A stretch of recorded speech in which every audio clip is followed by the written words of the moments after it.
Hi, I'm Dr. Bunkis from Orange County Plastic Surgery in Newport Beach, California. Today we're going to talk about neurotoxin, Botox, Dysport injections for migraine headaches. And this young lady is having progressively more frequent migraine headaches with numbness going down the side of her face, her arm, and so forth. And about 85% of people, an injection of Botox into these muscles, into the glabellar muscles, will make the migraines go away.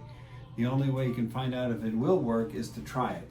And if her migraines lessen in the next 3 months, then we should do this every 3 months, and she will live migraine-free. So this is the muscle that we're injecting. This is the muscle that causes vertical wrinkles between the brows, but this young lady doesn't have any wrinkles. She's not doing it for wrinkles. She's just trying to get rid of her migraines. And God willing, starting next week, she'll be migraine-free for about 3 months.